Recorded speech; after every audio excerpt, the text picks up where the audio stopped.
Here we are. I turned down here at the next block. Thanks, mister. I'll get off there.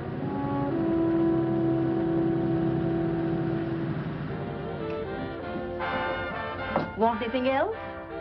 No. Hey, you.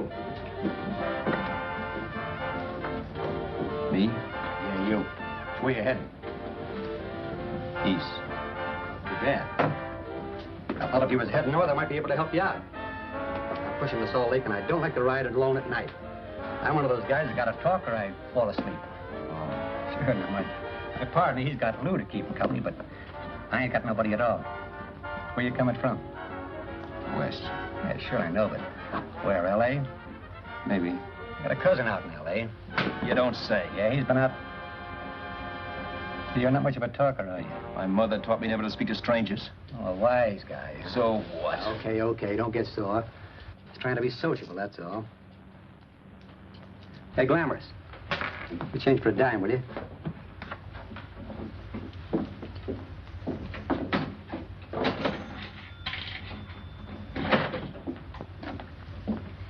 Let's have something quieter this time, Joe. My head's splitting. Is that what's wrong with it? Done with your coffee? No. And don't rush me, will you?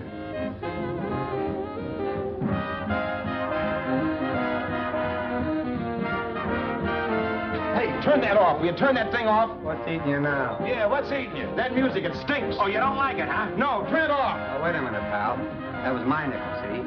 This is a free country. And I play whatever I want to. Okay. Sure. And if you don't like it, you don't have to listen to it. And you can leave here anytime you want to. Okay. I'm sorry I asked. First good piece played tonight and you don't like it. Some people just ain't got any good taste.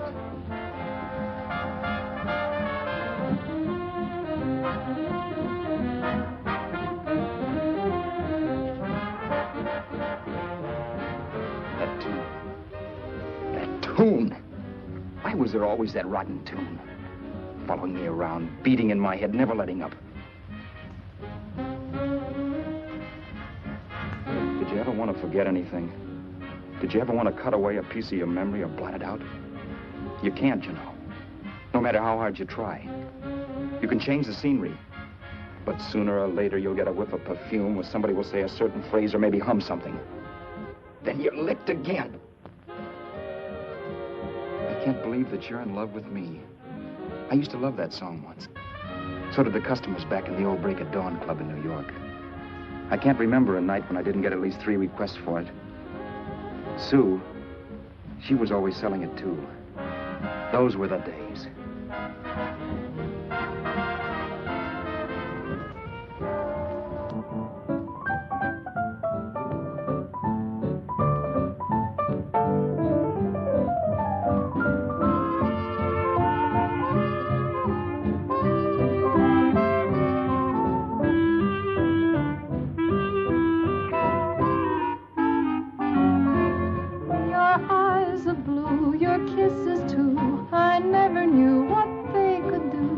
I can't believe that you're in love with me. You're telling everyone know that I'm on your mind each place you go. They can't believe that you're in love with me. I have always placed you far above me. I just can't imagine that you love me. And after all is said and done, to think that I'm the lucky one, I can't believe that you're in love with me.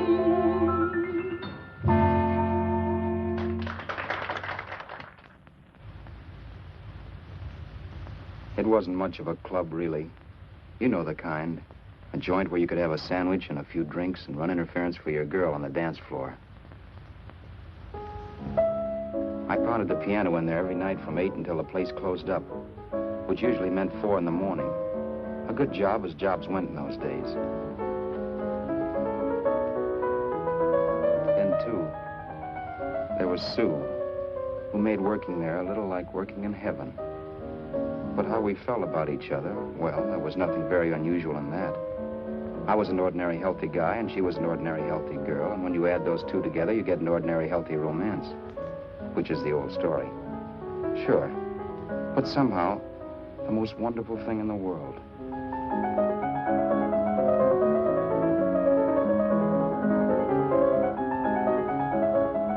All in all, I was a pretty lucky guy.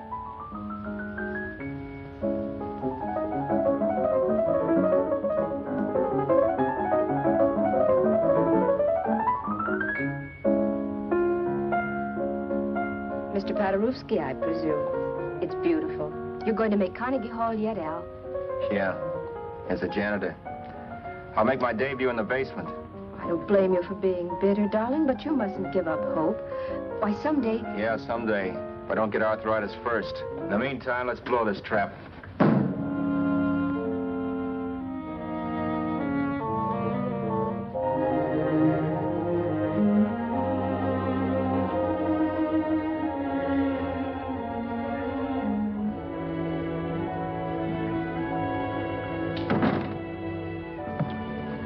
Like to get something to eat, hon? Oh, I don't think so, Al. I lose my appetite working in this flea bag. Let's go home. Okay. I can't stand much more of that dump. Did you see that drunk tonight trying to paw me? No, what drunk? Does it matter what drunk? Say, what's the matter with you tonight, darling? That's the third time you started to tell me something and then stopped. We shouldn't have any secrets from each other, Sue. Next week, we're going to make with the ring and the license. You and me will be a team. Yes, that's right. In the Bush League.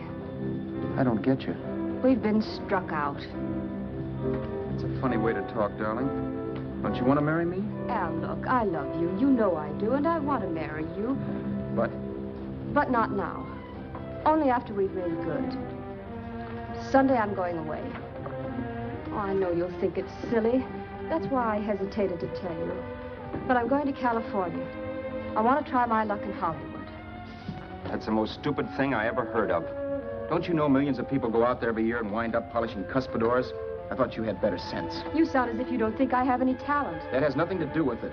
I'll make out all right. Maybe. But what about me? Doesn't it mean anything to you that you're busting up all our plans? We may not see each other for years? It won't be that long. I thought you loved me. I do. You know I do. Well, here we are. Al, why can't you see my side of it? I'm young. We both are, and we've got all the time in the world to settle down. Oh, really, darling, what I'm doing is the only sane thing to do. I hate the thought of being so far away from you, but we'll be together again someday. Maybe you'll decide to come out too later on. So long. Al, aren't you going to kiss me goodnight? Sure, why not? Good night.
Roberts. You hit the jackpot this time.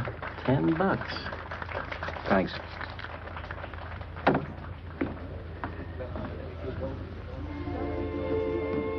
So when this drunk handed me a 10 spot after a request, I couldn't get very excited. What was it, I asked myself? A piece of paper crawling with germs. Couldn't buy anything I wanted. It couldn't... Then I thought of something.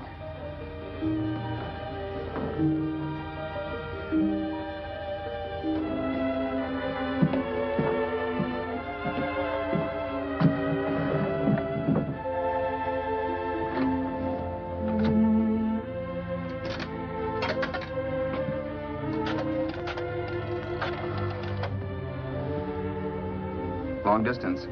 I'd like to put a call through to Los Angeles. Miss Harvey. Sue Harvey, Harvey. The number is Crestview 65723.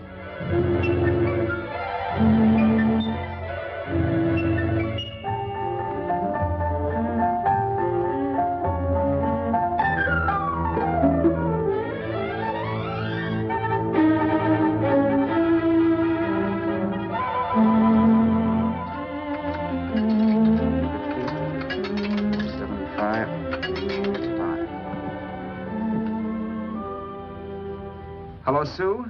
This is Al. Oh, baby, it's great to hear from you, too. What's that? You do? Oh, me too, darling. I thought I'd go batty without you. I just had to... Huh? You're working as a hashlinger? Gee, honey, that's tough. Those guys out in Hollywood don't know the real thing when it's right in front of them. You just stick it out, Sue, baby. Keep going around to those casting offices. I'm sure you'll click. Look, I'll tell you what. You stay put out there, I'll come to you. No, don't try to stop me. Just expect me. Train? Who knows? Train, plane, bus, magic carpet. I'll be there if I have to crawl. If I have to travel by pogo stick. And then, let's get married right away, huh? That's the stuff. That's what I've been wanting to hear you say. Well, goodbye for now. I'll be seeing you soon. Yeah. Bye. The only way I could cross country was to thumb rides. For even after hawking everything, I only had enough money to eat. Money. You know what that is. It's the stuff you never have enough of. Little green things with George Washington's picture that men slave for, commit crimes for, die for. It's the stuff that has caused more trouble in the world than anything else we ever invented. Simply because there's too little of it. At least I had too little of it. So it was me for the thumb.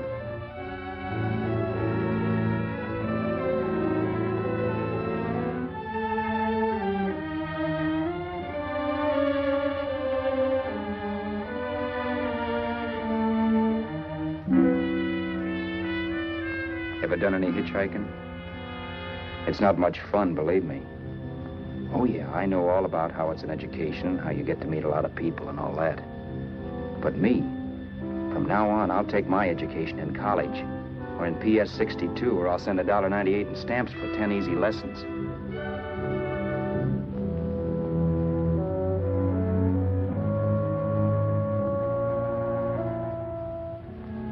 Thumbing rides may save you bus fare, but it's dangerous. You never know what's in store for you. You hear the squeal of brakes.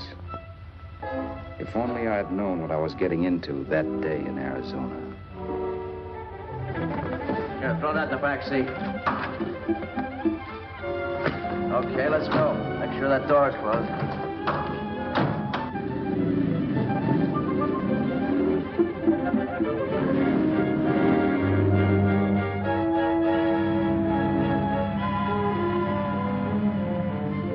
You know, Emily Post ought to write a book of rules for guys thumbing rides. Because as it is now, you never know what's right and what's wrong. We rode along for a little while, neither one of us saying anything. I was glad of that. I never know what to say to strange people driving cars. Then, too, you can never tell if a guy wants to talk. A lot of rides have been cut short because of a big mouth. So I kept my mouth shut until he started opening up. Hand me that little box in the compartment, will you, pal? Hold the wheel, will you?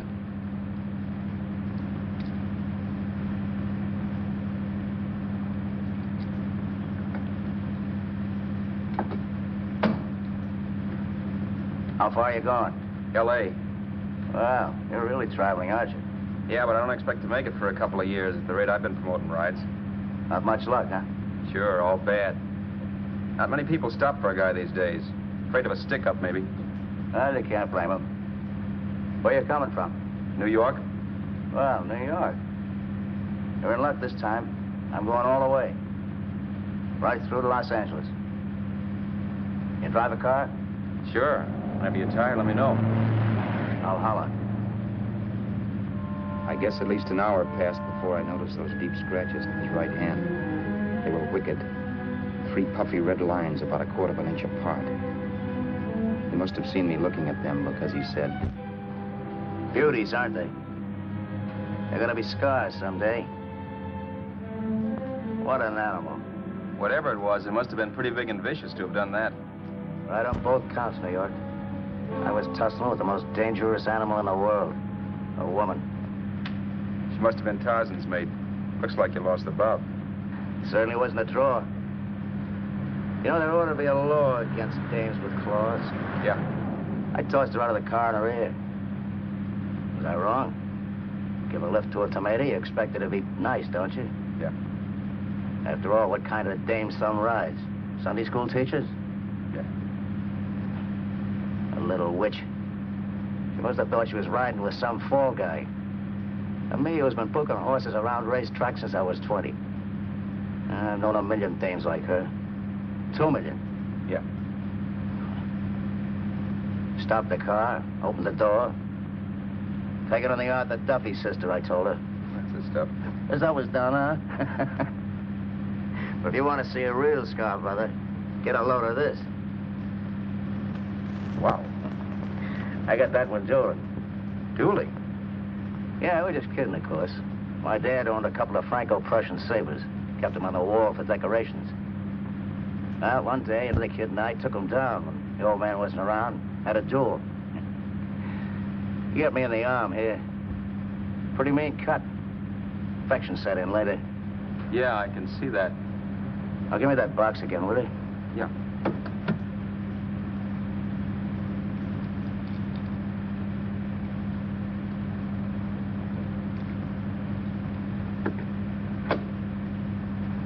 Pain made me lose my head, I guess. I began slashing. Before I knew it, I put the other kid's eye out. That was tough. Well, it was just an accident, of course. Do you know how kids are? I got scared and decided I was going to run away from home. Old man almost caught me when I was packing my duds. The bloody rag I had wrapped around my wrist hadn't caught his attention. It seemed a bundle for sure. But I beat it when he was phoning for a doctor. That was 15, 16 years ago. I haven't been home since. Pull in there for a bite or something, huh? a bite or something. Brother, was I hungry. I hadn't had anything in my stomach for hours. Yet even with that gnawing in the pit of my belly, I didn't want to be in too big a rush to put on the feed bag. First, I had to make sure this guy knew the score. If I got him down on me, goodbye ticket to Hollywood. I'll wait out here for you, mister. If it's the money, don't worry about paying for it. This time it's on me. Well, that's what... Haskell, think nothing of it. You make your first million, maybe you can do the same for me. Come on, New York. I gotta make the West Coast by Wednesday. There's a horse running at Santa Anita named Pirate Bicycle. Means to me if I'm on him. We'll make it all right. He did most of the talking during the half hour we were in the place. I ate. He rambled on about his old man, whom we hadn't heard from since he ran away as a kid. Now he happened to become a bookie. And then all about how he got rooked in Miami. One race, 38 grand. They cleaned out my book. How do you like that? That was tough luck. Yeah, and I'm supposed to be the smart guy. Well, you just wait. I'm going back to Florida next season with all kinds of jack. And you watch those stinkers run for cover. Want anything else? No, thanks. I've had plenty.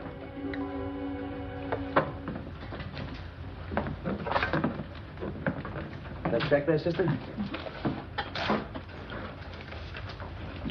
Oh, just a minute. Your change, sir. Keep it, sister.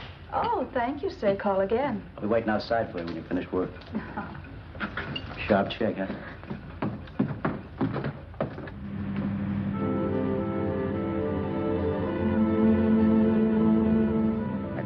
that night while Haskell slept like a log.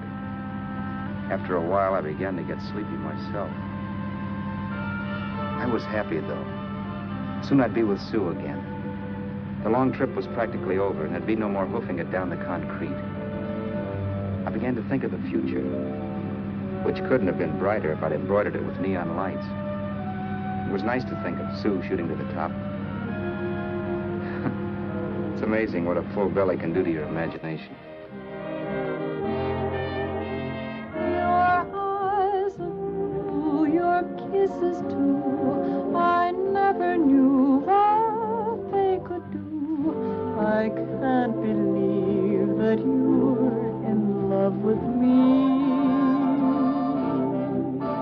You're telling everyone you know I'm on your mind each place you go. I can't believe that you're in love with me.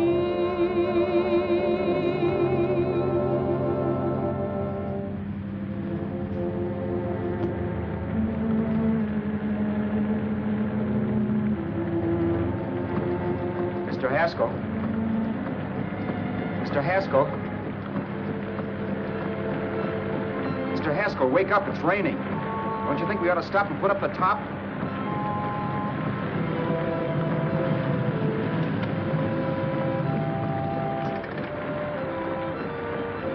Mr. Haskell, I'm going to put up the top.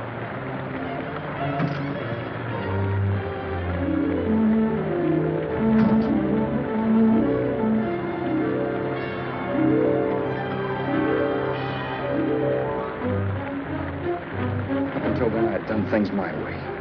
But from then on, something else stepped in and shunted me off to a different destination than the one I had picked for myself. But when I pulled open that door... Mr. Haskell, what's the matter? Are you hurt? Are you hurt, Mr. Haskell? Start your sermon. I'll listen to it. But I know what you're going to hand me even before you open your mouths. You're going to tell me you don't believe my story of how Haskell died and give me that don't make me laugh expression on your smug faces. I saw at once he was dead, and I was in for it. Who would believe he fell out of the car? Why, if Haskell came too, which of course he couldn't, even he would swear I conked him over the head for his dough. Yes, I was in for it. Instinct told me to run, but then I realized it was hopeless. There were lots of people back down the road who could identify me. That gas station guy and the waitress. I would be in a worse spot then, trying to explain why I beat it. The next possibility was to sit tight and tell the truth when the cops came. But that would be crazy. They'd laugh at the truth. And I'd have my head in the noose. So what else was there to do but hide the body and get away in the car? I couldn't leave the car there with him in the gully. That would be like erecting a tombstone.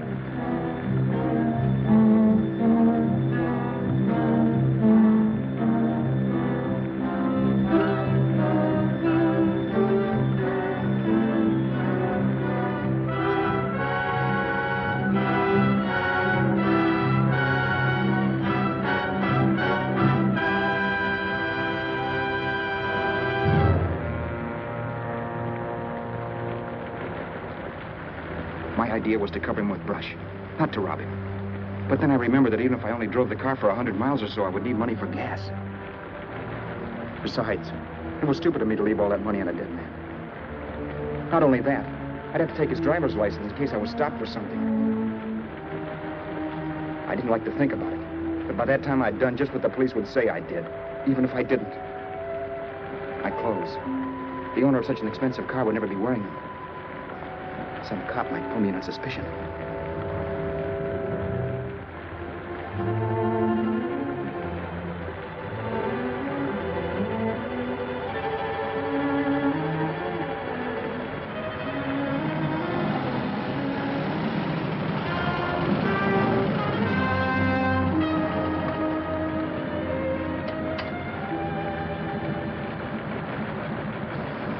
Hey, you, this your car?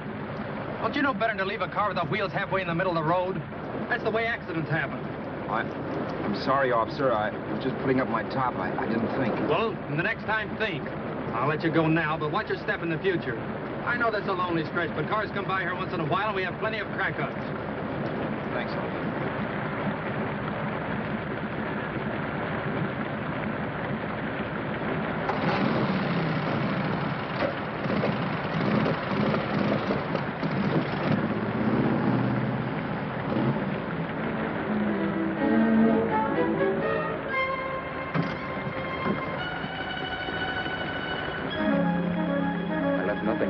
give me away as Roberts. If they found a dead man in the gully now, it would be me.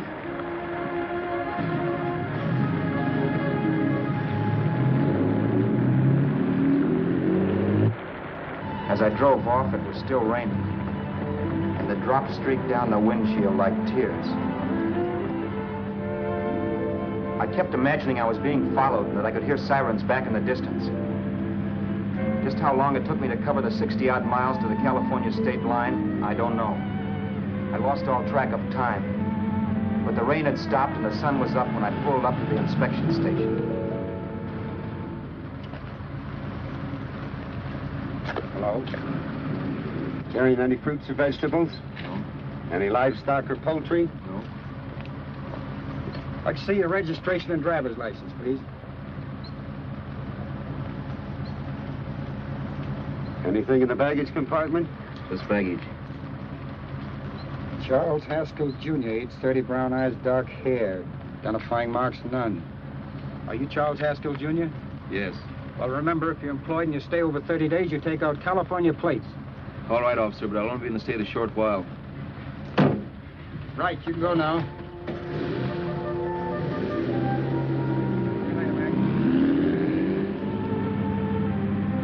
I couldn't drive any farther without some sleep. Cops or no cops, I knew I had to hit the hay and hit it hard. I was dead tired.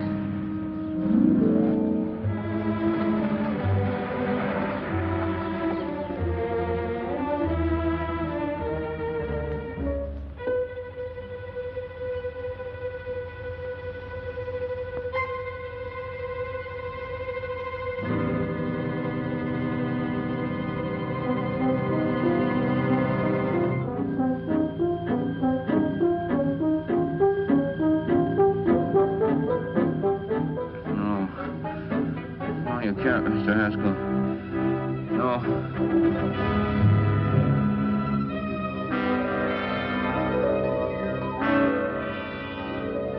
Mr. Haskell, you can't die. I think I did it. No, Mr. Haskell. No.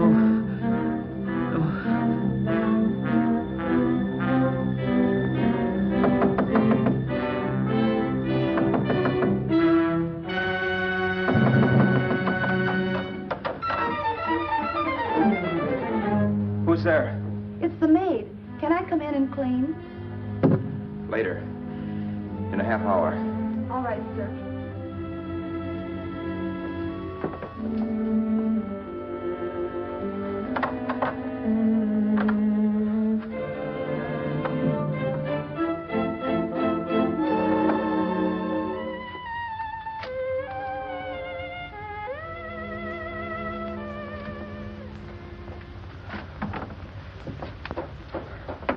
There was no time to lose. Every minute I had to be Charles Haskell was dangerous. And I'd have to be Charles Haskell until I got to some city where I could leave the car and be swallowed up.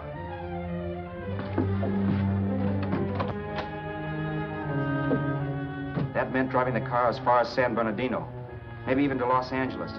In a little town, I might be noticed, but in a city, I should be safe enough. Then, after I ditched the car, I could go on to Sue. But those 5 minutes at the state line made me realize it might be a good idea to find out a little bit about Mr. Haskell. Then if anybody asked me questions, I could give the right answers. The first thing I found out was that I had $768. This was a lot of jack, but believe me, it was the kind of money I'd rather not have.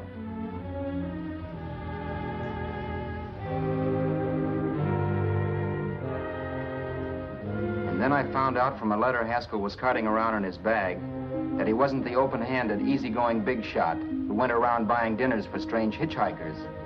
Before I got done reading it, I saw him more as a chiseler. It was written to his old man in California, the one he hadn't seen in so many years. In it, Haskell posed as a salesman of hymnals, of all things. It was easy to see where Haskell expected to raise a new stake for his book in Miami by rooking his old man. That was about all I found out from his effects, and it was enough. I told myself, maybe old man Haskell was lucky his son kicked off. He would never know it, but it saved him from taking a flyer in Sacred Literature Preferred.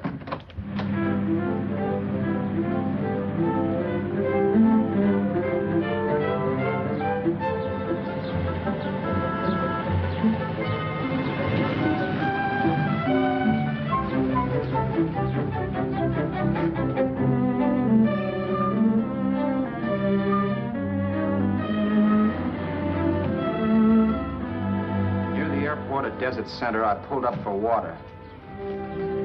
There was a woman. Hey, you! Come on if you want to ride.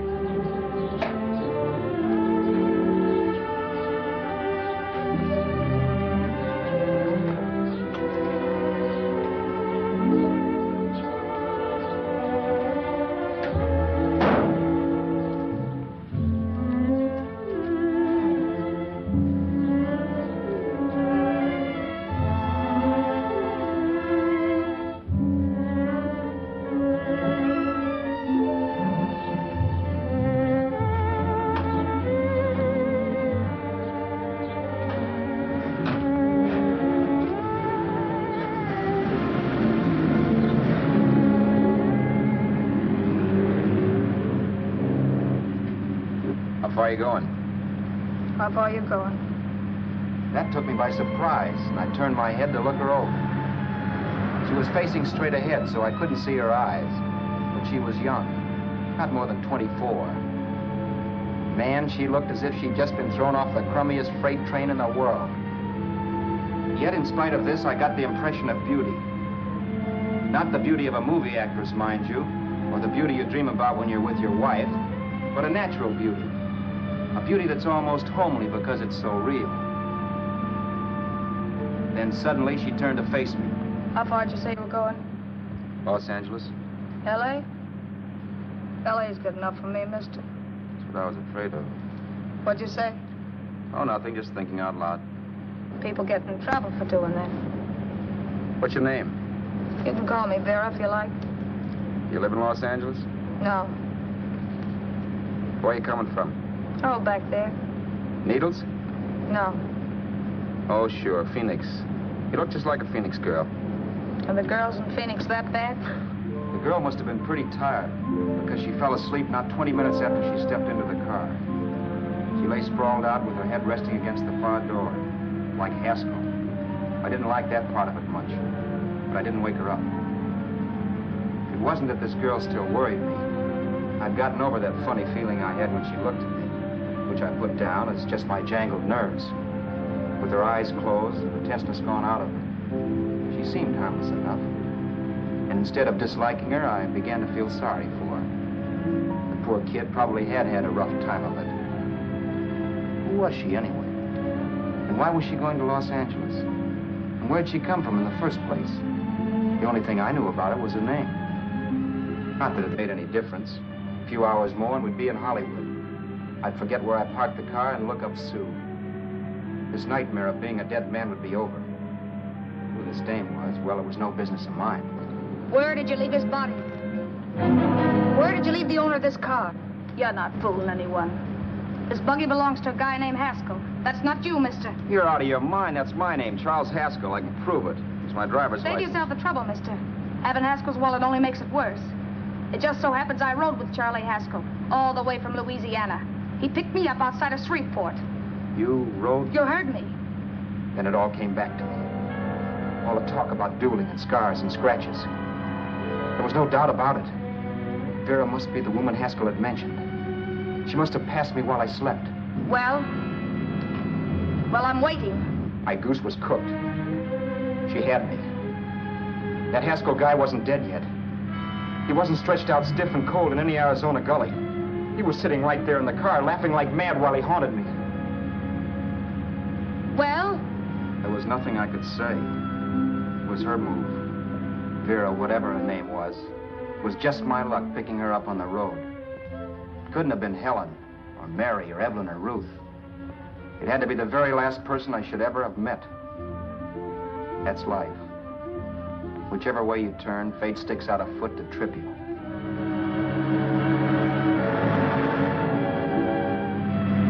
I told her everything everything, but she didn't believe my story. I should have saved my breath. That's the greatest cock and bull story I ever heard. So he fell out of his car. Say, who do you think you're talking to, a hick? Listen, mister, I've been around, and I know a wrong guy when I see one. What'd you do, kiss him with a wrench? Now, wait a minute. What I told you was true. You see, that's why I had to do it. You think I killed him. Well, the cops would have thought so, too. Yeah, well, maybe they still think so. What makes you so sure I'll shut up about this? Girl, I'm innocent. Give me a break, will you? It won't do me any good having you pinched. The cops are no friends of mine. Now, if there was a reward, but there isn't. Thanks. Don't thank me yet. I'm not through with you by a long shot. Let's see that roll.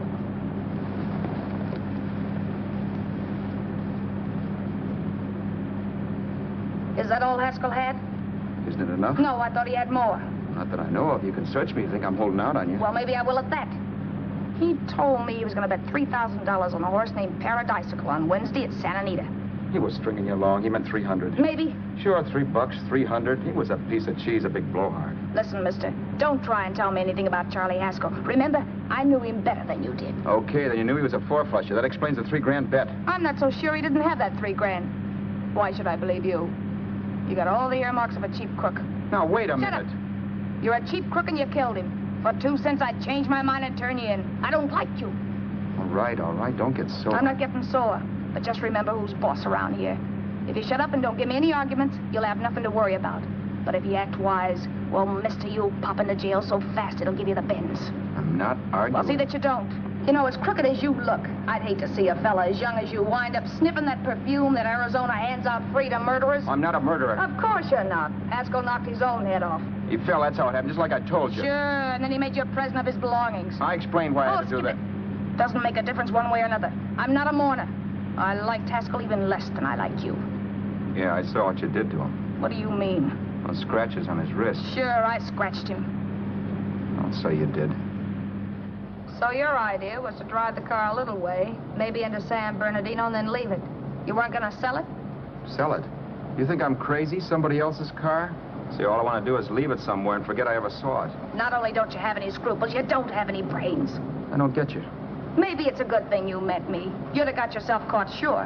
Why, you dope. Don't you know a deserted automobile always rates an investigation? Huh? Look, the cops find a car. Then they get curious. They wonder where the owner is. So, all right, they don't trace Haskell. They trace you. I never thought of that.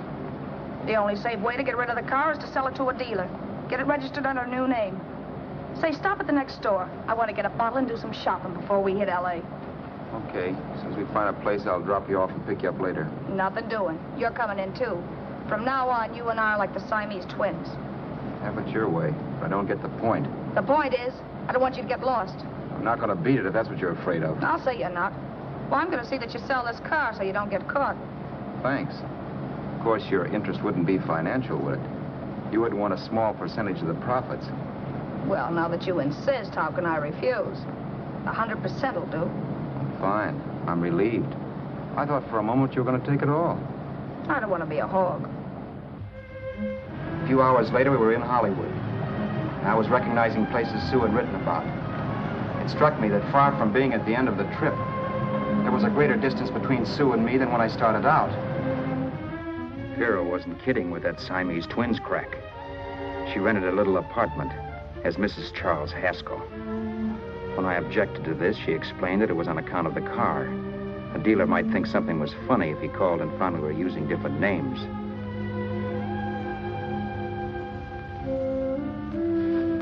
Home, sweet home.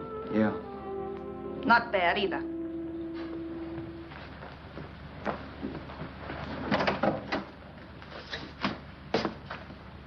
In case there's any doubt in your mind, I'll take the bedroom.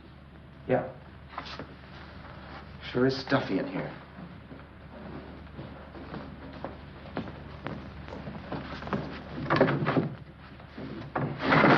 Keep the window shut.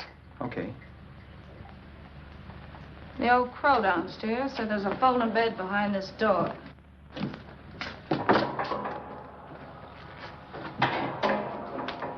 You know how to work it? I invented it. Some joint. One can't have everything.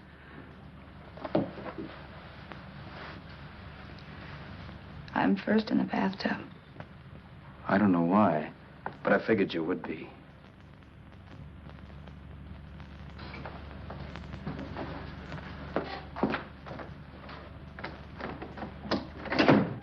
Boy, oh boy. It sure feels good to be clean again. I must be 10 pounds lighter. You must be. Well, hitching rides isn't exactly the way you keep your schoolgirl complexion. I wish that guy with the sacks would give up. Gets on my nerves. Forget it. Have a drink. Aren't you afraid I might take you up on it? If I didn't want to give you a drink, I wouldn't have offered it. Why be a sorehead, Roberts? You got yourself into this thing. You should be grateful I'm not turning you in. Why, if I wasn't regular, you'd be in the pen this minute, being photographed, fingerprinted, and being pushed around by the cops. So cheer up. Get rid of that long puss. Or is your conscience bothering you?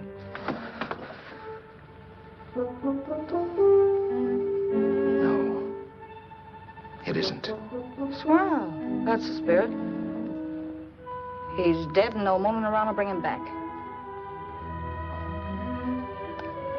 Anyway, I never could understand this worrying about something that's over and done with. Now look, Vera, for the last time I didn't kill him. Haskell was a sick man. Maybe he was dead before he fell out of the car. I don't know. Sure. He died of old age. All right. So if it'll make you sociable, you didn't kill him.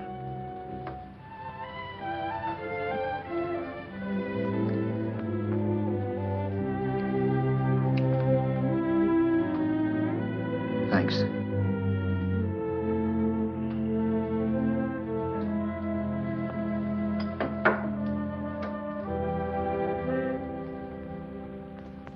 We're out of liquor, Roberts. Yeah. Too bad. I felt like getting tight tonight. Well, I think you succeeded. Am I tight? As a prima donna's corset. That's good. I wanted to get tight. Why? What have you got to get tight about? Oh, I don't know. Few things. You should have my worries. If I had your troubles, I'd stay sober. And I've got the key to that door. Yeah. Maybe you're right. I'm always right. You know, I don't like your attitude, Roberts. Well, there's a lot of things I don't like. Sure. But life's like a ball game. You gotta take a swing at whatever comes along before you wake up and find it's a ninth inning. You read that somewhere. That's the truth, Roberts. All you do is bellyache. Taking it easy and, well, trying to make the best of things. But maybe that's what's wrong with the whole world. Get the professor. People knock themselves out trying to buck fate. Now, take you, for instance. You're lucky to be alive. Why, suppose Haskell had opened your door. You'd be playing a harp now. Think of that. You think of it. I'm tired of thinking. There's plenty of people dying this minute. I would give anything to trade places with you. I know what I'm talking about. I'm not so sure. At least they know they're done for. They don't have to sweat blood wondering if they are. Your philosophy stinks, pal. We all know we're going to kick off someday. It's only a question of when. But what got us on this subject anyway? We'll be discussing politics next. Yeah. Where'd you hide the butts? On the table, sucker.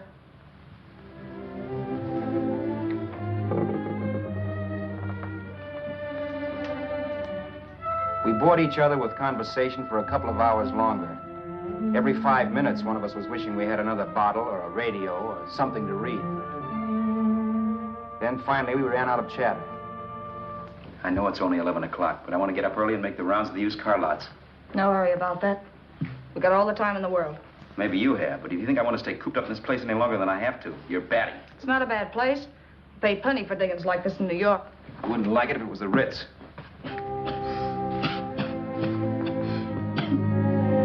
brought me liquor. You got a mean cough. Ought to do something about it. I'll be all right. That's what Camille said. Who? Nobody you know.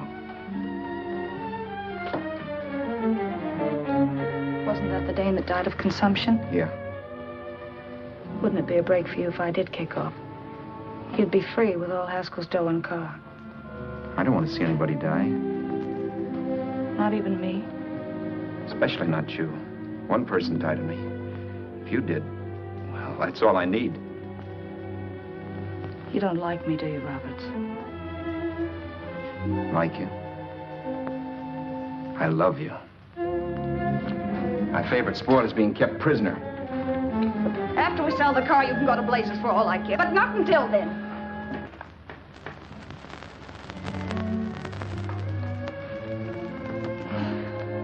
I'm going to bed.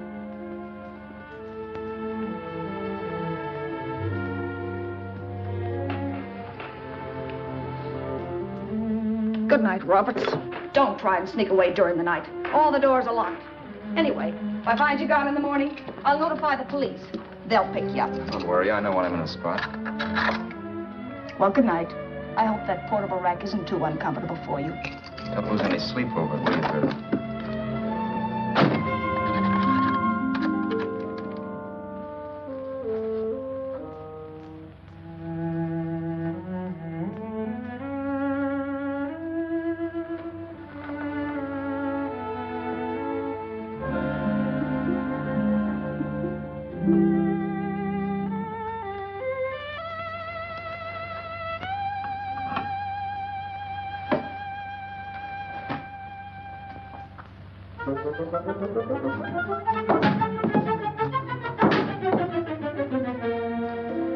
Crestview.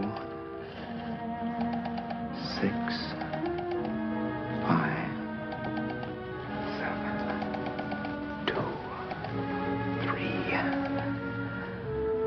Hello? Hello?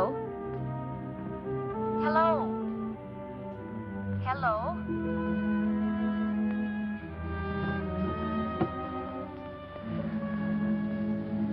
No.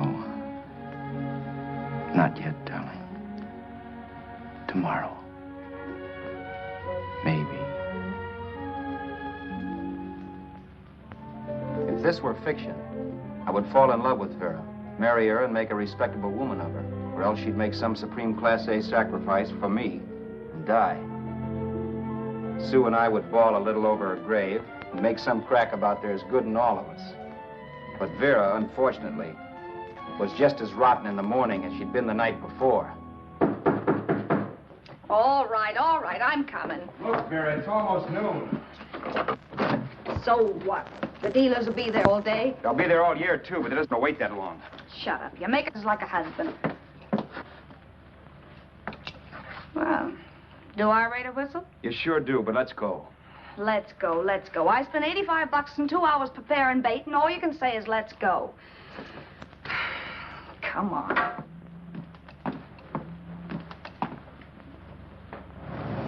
We passed a few used car lots last night down this way.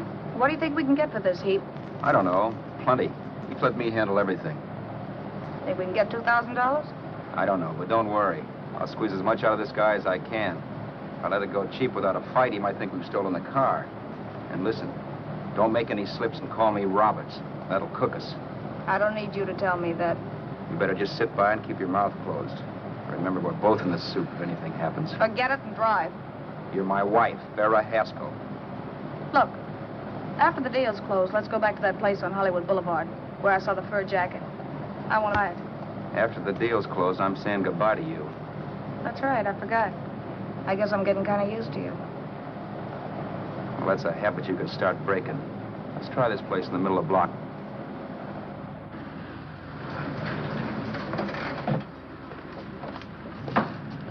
Good afternoon. What can I do for you? We're interested in selling a car. If the price is right. Well, if it's in good mechanical condition, it should blue book for about $1,600. Tony, take a look at this motor. $1,600. Are you kidding?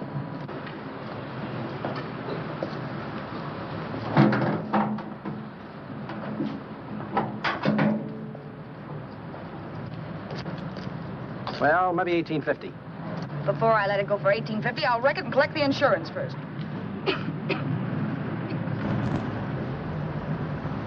Lady, this motor's seen a lot of driving.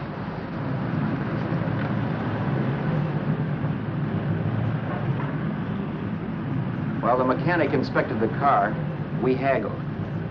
At last, when we were all worn out, we hit a compromise. His price. Okay, it's a deal. All right, come in, we'll sign the papers. I have the ownership papers right here with me. Look, Vera, in the meantime, will you clean the dash compartment? There may be some stuff in it. All right, darling. $1,850. That dirty crook.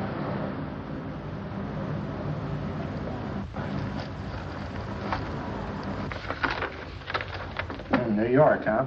Yeah. But you bought the car in Miami? Yeah. Well, now let's see about the insurance. We can either have it transferred or canceled. What kind of insurance do you have, Mr. Haskell? Well, aren't all the papers there? I don't see any. Surely you know what type of insurance you carry in the car. The name of the company? Yeah, but, Well, if you'll just tell me the name of the company, I'd be very glad to take care of all the details. well, Did you sign the papers yet? not yet. Well, don't.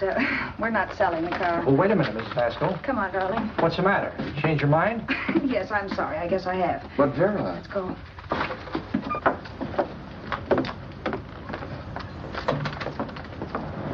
You got me out of a tight spot, Vera. But I still don't understand all this. You will in a minute. I almost threw away a gold mine.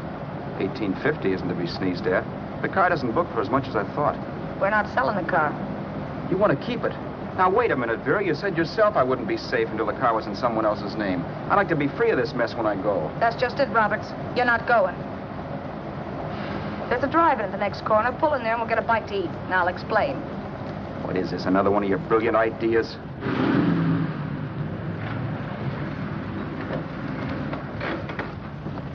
Oh, I take your order? Make mine a ham sandwich and coffee. And for you, sir? Oh, I don't care. The same. Thank you.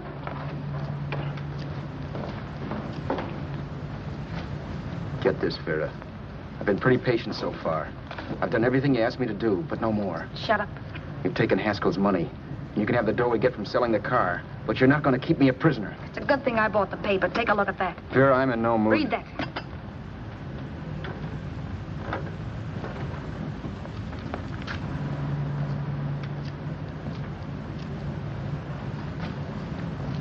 No. Yes. No, I won't do it. Yes, you will. You think I'm crazy? It's impossible, I tell you. Excuse me.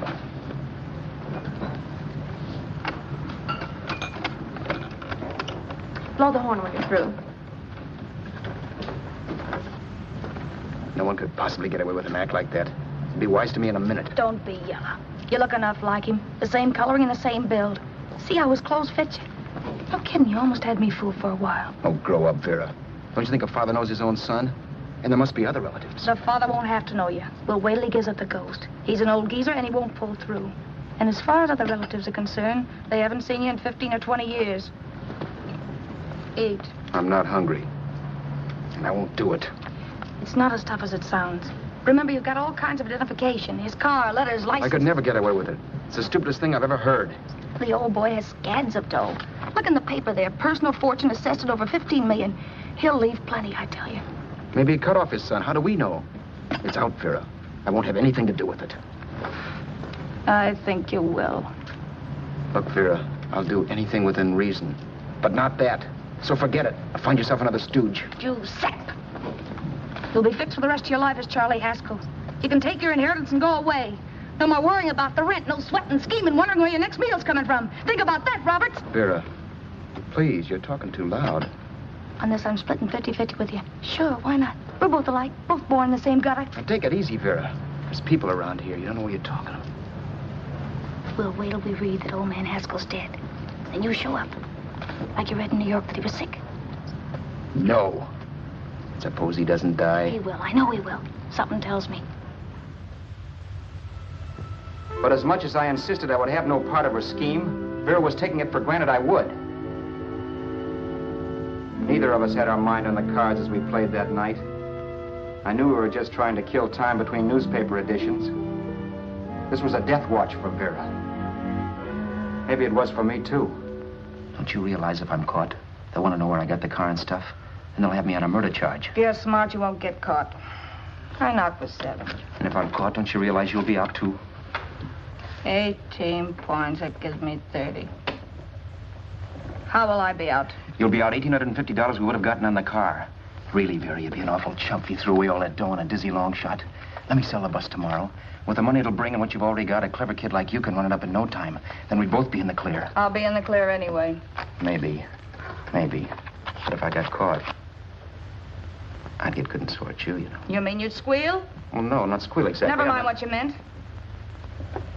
Even if you did tell the cops I was in on it with you, what could they do to me? They might give me the same medicine they gave you. Yeah. A rope. But I'm on my way now.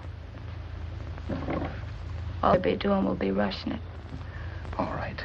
But think of the $1,850 you'd lose. You'd kick yourself along the block if they let it get away from you.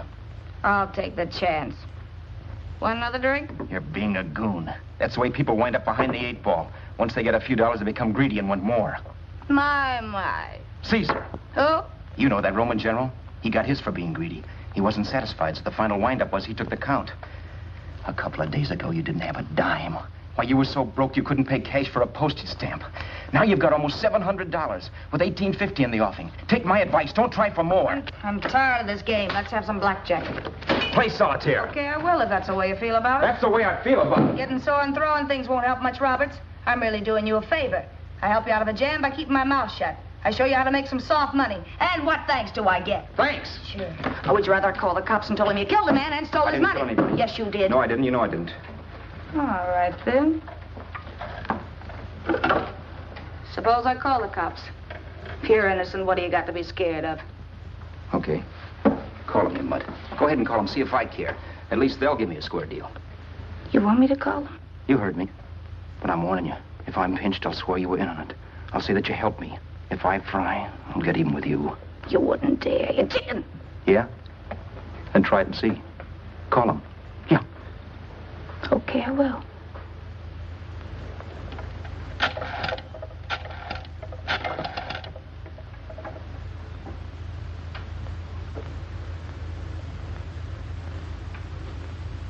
Information?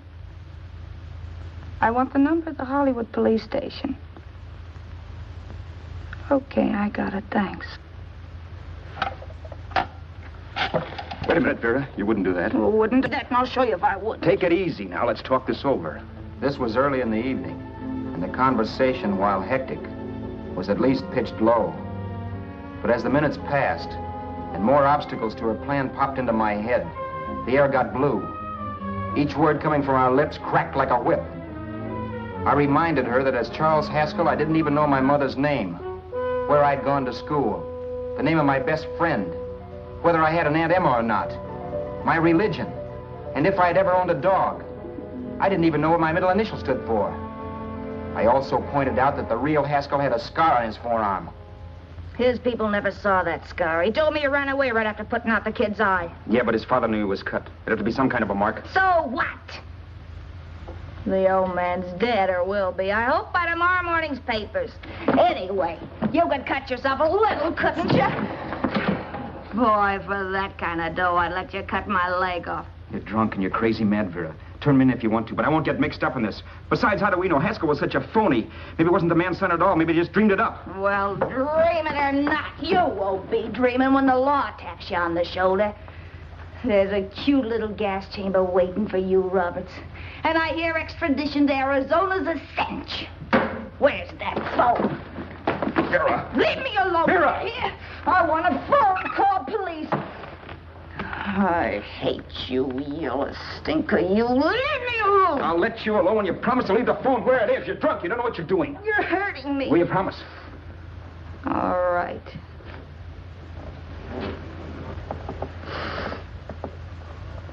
You hurt me. I'm sorry, but... And it's hot in here. Open up a window. It's not hot.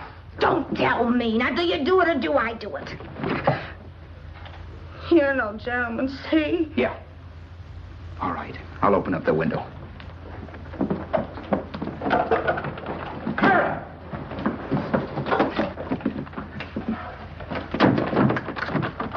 open the door.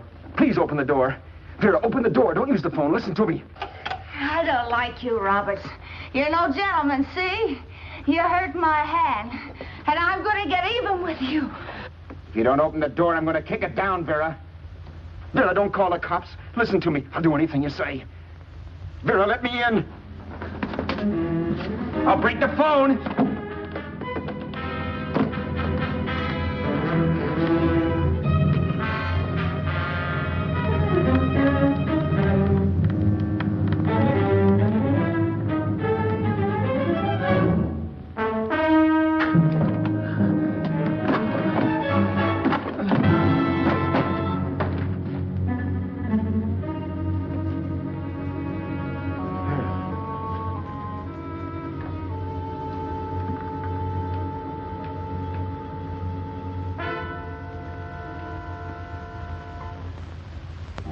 The world is full of skeptics.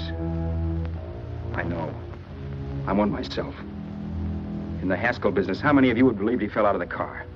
And now, after killing Vera without really meaning to do it, how many of you would believe it wasn't premeditated? In a jury room, every last man of you would go down shouting that she had me over a barrel and my only out was force. The room was still. So quiet that for a while I wondered if I had suddenly gone deaf. It was pure fear, of course. And I was hysterical, but without making a sound. Vera was dead, and I was her murderer. Murderer. What an awful word that is. But I'd become one. I'd better not get caught. What evidence there was around the place had to be destroyed. And from the looks of things, there was plenty. Looking around the room at things we'd bought was like looking into the faces of 100 people who had seen us together and who remembered me.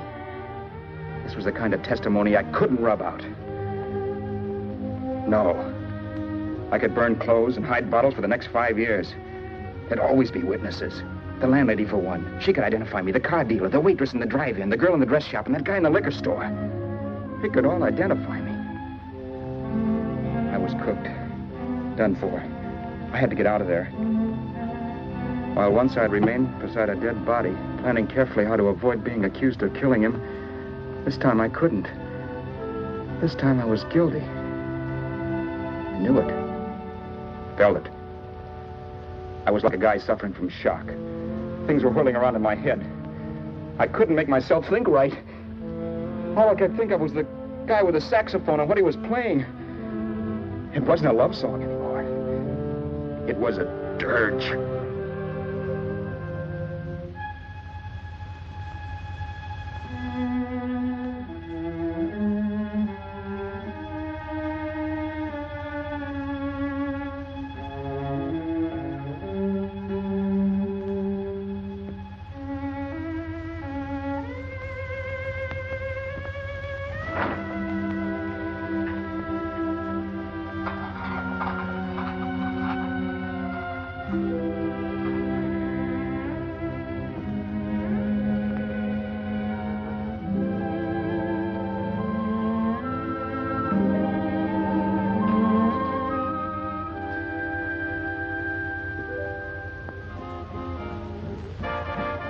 Problems weren't solved.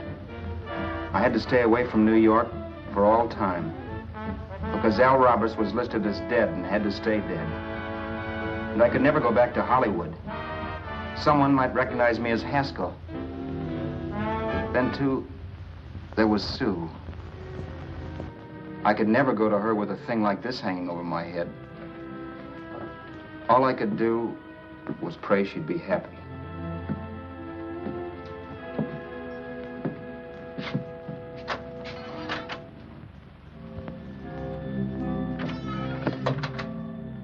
I was in Bakersfield before I read that Vera's body was discovered, and that the police were looking for Haskell in connection with his wife's murder. Isn't that a laugh? Haskell got me into this mess, and Haskell was getting me out of it.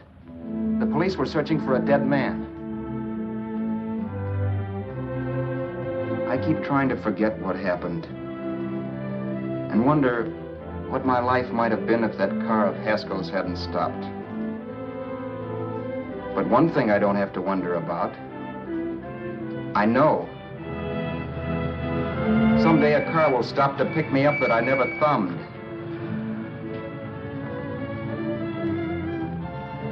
Yes. Fate, or some mysterious force, can put the finger on you or me for no good reason at all.